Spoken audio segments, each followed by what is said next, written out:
Hi, my name is Donna Williams, and I'm going to talk a bit about the overlap between personality disorders and dissociative identity disorder.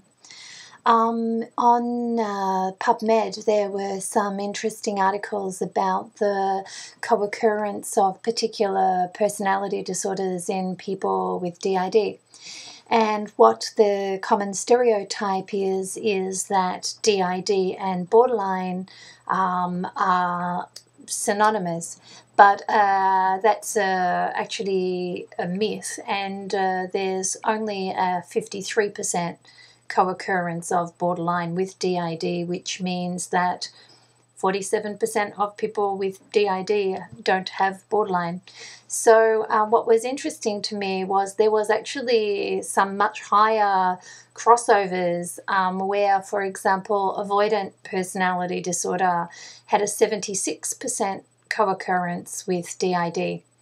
And this is the extreme of that sensitive personality trait, to the point the person may have developed things like selective mutism, regularly be quite a pleaser, have a lot of struggles with chaos or when things are very outside of routine, the kind of people who will tend towards generalized anxiety, general anxiety disorders, depression, and their way of dealing with things is essentially avoidance. So the freeze response, very much that freeze response, that denial that nothing's going on.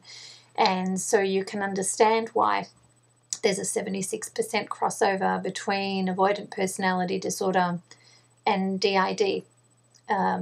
The other one that had a really high crossover is what's called self-defeating personality disorder.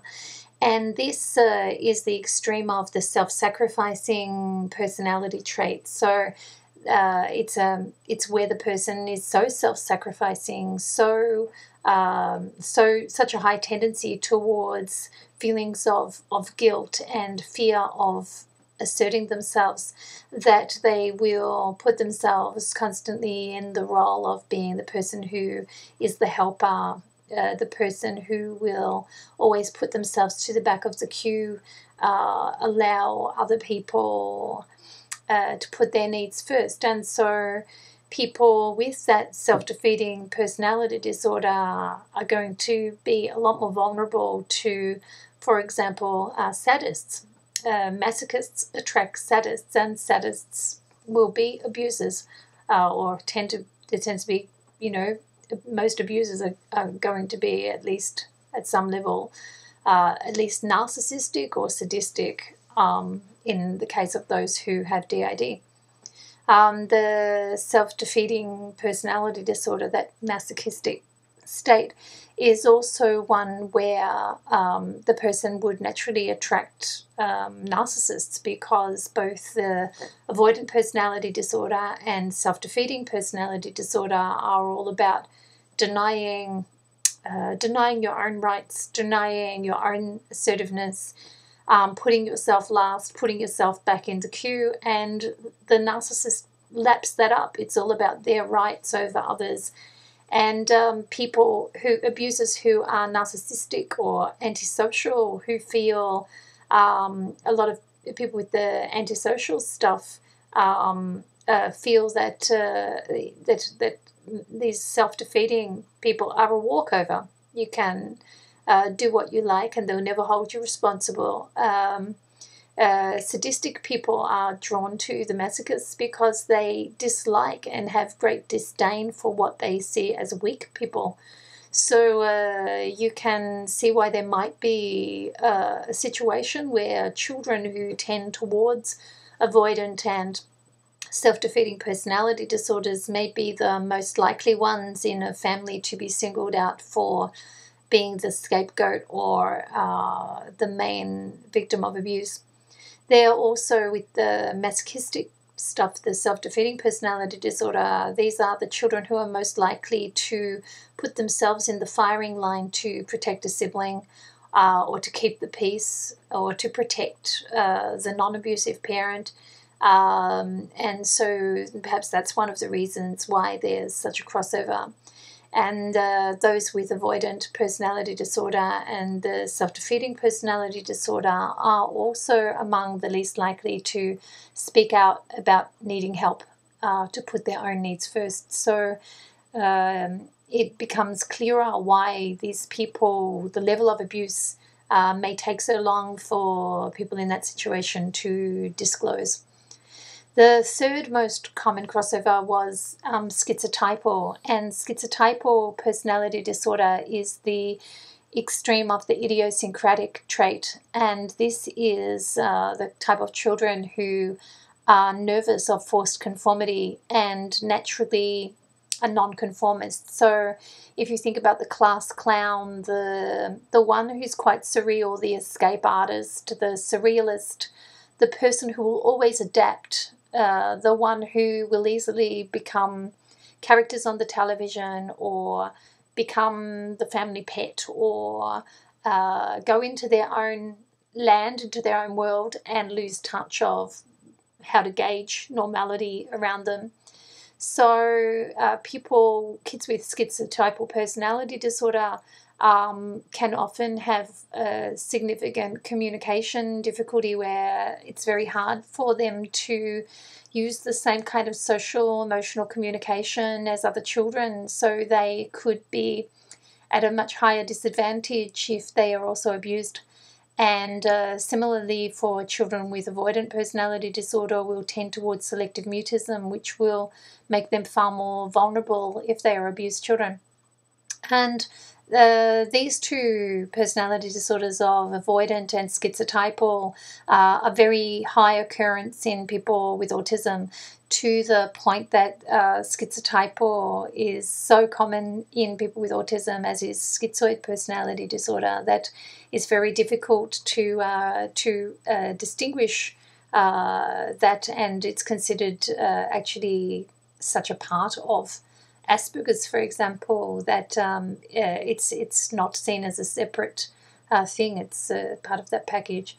So there's a 58% crossover between schizotypal personality disorder and dissociative tendencies. And in my team, for example, I can see that I have found it really difficult to develop as a person who is able to stay consciously awake and aware of the outside world, and very much more naturally turn under any stress to my inside world. And when you put that person under extreme chronic stress, whether it's because of things like, in my case, significant sensory perceptual disorders that make the world more disorienting and alienating, or if it's a case of severe abuse on top of that, it's natural for people with schizotypal personality disorder to take refuge inside their own head. And the way they take refuge is like this labyrinth effect where, they will become this TV character, they'll become that, they'll become the cat, they'll become the rabbit.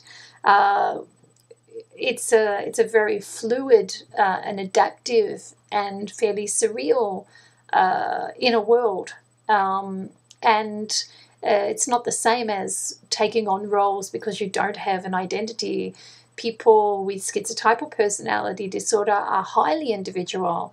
I guess the difficulty for them is that individuality is so fluid that if they morph off into any particular solution, once they've used that solution for long enough, when does it cross the line and become an alter? So I think that in my particular case, and I fit avoidant, I fitted that self-defeating masochistic side.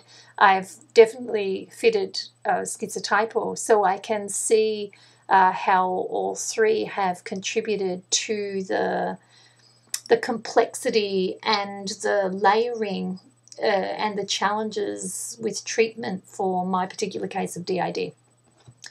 So it was interesting that borderline came forth in the crossover between personality disorder and DID, with only a 53% co-occurrence.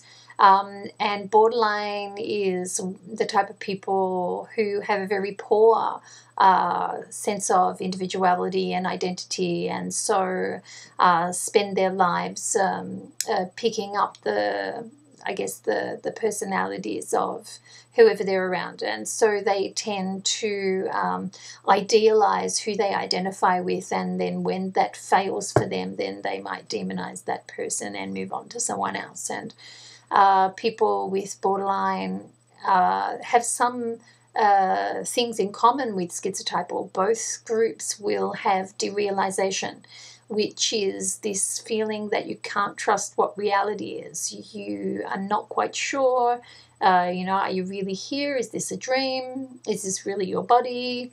But I guess in the schizotypal world, that's more to do with a very fluid, surreal, highly adaptive ability, where in the borderline world, that's to do with a weak development of identity and the overemphasis on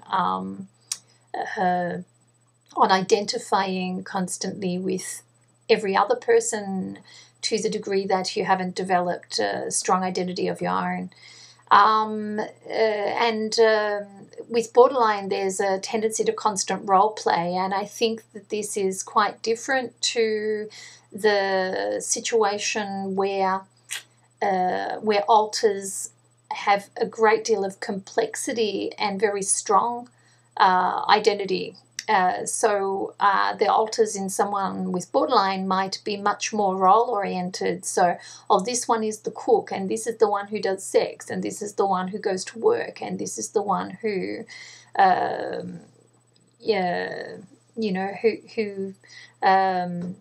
who does, who makes friends.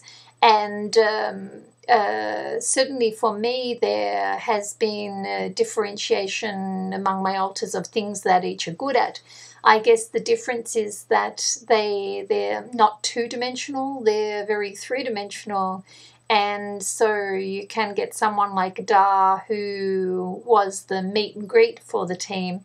But Da also collects stamps. Da also has an interest in Japan. Da is very, very maverick and very much the escapist and an entertainer and the singer-songwriter person. And so it's not like in my case where the alters have a very strong sense of their own history. Their identities are very complex and more whole, like any human that you might meet. So if you meet my alters, you don't feel you meet a role. You feel that there's something integral about each of them as a person. And I guess that is a difference between the alters that have developed from my sort of more schizotypal labyrinths versus when people have roles that have become alters within BPD.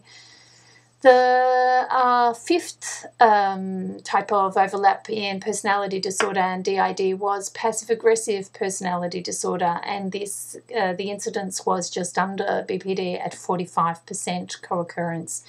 And the passive-aggressive personality disorder is the extreme of the leisurely personality traits. So this is the one that gets very anxious about what's compulsory and lives to do as it pleases and just really struggles to take responsibility for their own actions.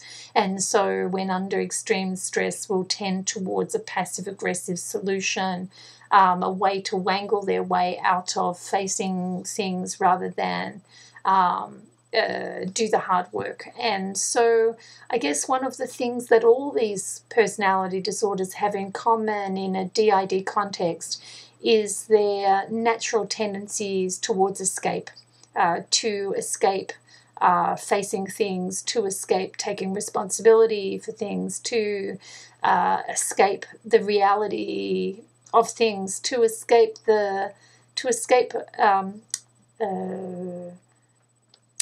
I guess, individuality in the case of borderline, that whole thing of losing themselves in so many other people's personalities that they have lost that foundation. So it doesn't mean that a person with DID will necessarily have personality disorders crossing over with their DID. But if they do, it's useful to know that in many cases the crossover might not involve borderline at all, and that there's very different dynamics in how any personality disorder might cross over with DID, and those dynamics might not be borderline-like dynamics for those people, unless that was one of the co-occurrences that they particularly had. So I hope that was useful. I have an article about the spectrum of dissociative disorders, and that's on my blog, which is blog.donnawilliams.net. And then there is also a website about the different personality traits and their disorder extremes, and that is at ptypes.com under a category called Basic Passions of the Types, and they're from a model by Oldham of the 16 most common personality traits. And I hope that's been useful. That's it.